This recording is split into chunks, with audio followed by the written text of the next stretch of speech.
बोलिए गौरी गोपाल भगवान की जय। जय गौरी गोपाल।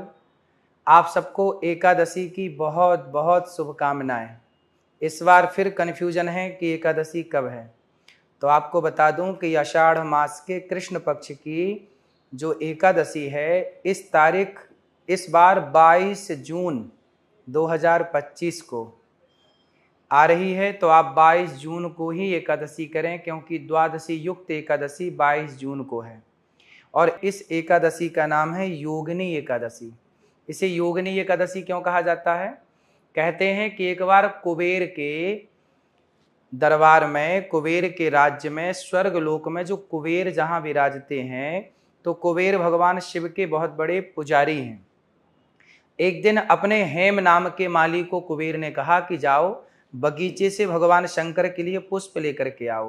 हेम नाम का माली भगवान शिव के लिए पुष्प लेने के लिए बगीचे में गया, तो वहाँ पर हेम की पत्नी उसे दिख गई।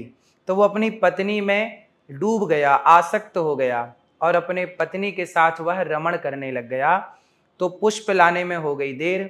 कुबेर ने अपने मंत्री से कहा कि जाओ, हेम को मैंने भेजा है कि वो पुष्प लेकर आए, अभी तक तो आया नहीं।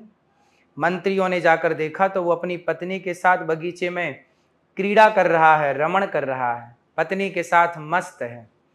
तब कुबेर को सूचना मिली, तो कुबेर ने आकर के कहा कि मैं कब से भगवान शिव के लिए पुष्प के लिए तुम्हारा इंतजार कर रहा था और तुम यहाँ पत्नी के साथ रमण कर रहे हो। ये कोई वक्त है पत्नी के साथ रमण करने का? ये पूजा आराधना का समय है। जाओ, मैं तुम्हें श्राप देता हूँ। कुबेर ने श्राप दे दिया हेम नाम के माली को कि जाओ, मैं तुम्हें श्राप देता हूँ कि तुम कोढ़ी हो जाओ और मृत्यु लोक में जाकर के बीमारियों से घिर जाओ। श्राप लगते ही हेम नाम का माली इस मृत्यु लोक में आ गया और कोढ़ का रोग हो गया। ना उसे नींद आती, ना भूख लगती, दर दर की ठोकर खाता, कष्ट से शरीर जला जा रहा है। तब उसे मार्कंडेय जी का दर्शन हुआ। मार्कंडेय जी से कहा कि हे गुरुदेव, मैं इस पाप से, इस बीमारी से कैसे बचूं? तब मार्कंडेय जी ने पूछा कि तुम्हें ये सब बीमारी हुई कैसे? तब कहा कि मैंने पूजा के समय पे पत्नी के साथ रमण किया और मैंने कुबेर जी की आज्ञा का उल्लंघन किया। भगवान शिव की पूजा में देर हुई, इसलिए मुझे कुबेर जी ने श्राप दिया है। तब मार्कंडेय जी ने कहा कि आपने बिल्कुल सच बताया, इसलिए जाओ, अब आषाढ़ मास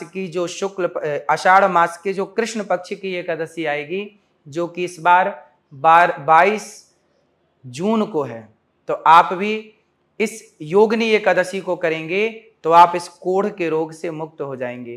तब कुबेर के श्राप से मुक्ति के लिए मार्कंडेय जी ने कहा कि हेम, तुम इस एकादशी का व्रत करो। 88,000 ब्राह्मणों को भोजन कराने का जो पुण्य मिलता है, वह मात्र योगिनी एकादशी का व्रत कर लेने से प्राप्त हो जाता है। तो जाओ, आप इस व्रत को करो। हेम ने जब आषाढ़ मास के कृष्ण पक्ष की एकादशी का जब व्रत किया, तो वह सारे पाप से मुक्त हो गया और पुनः वह कुबेर के धाम में पहुंच गया और अपनी पत्नी के पास फिर वो रहने लग गया और अब शिव की आराधना करके अपना कल्याण करना चाहता है। कुल मिलाकर के व्यक्ति से जाने अनजाने में कोई पाप हो जाए तो उस पाप की निवृत्ति के लिए हमें यह योगिनी एकादशी अवश्य करनी चाहिए।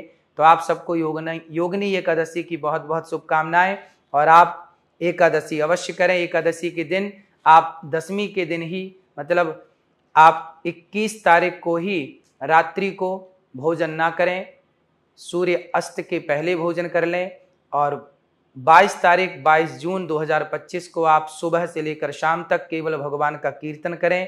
भूख लगने पर आप फल खा सकते हैं, फलाहार कर सकते हैं और भगवत चिंतन करते हुए आप 23 तारीख को चावल का दाना खाकर, चावल खाकर भोग लगाकर और 23 तारीख को व्रत का पारण करें। तो आप सबको योगिनी एकादशी की बहुत बहुत शुभकामनाएं। जय श्री मन्नारायण, जय श्री कृष्णा, राधे राधे।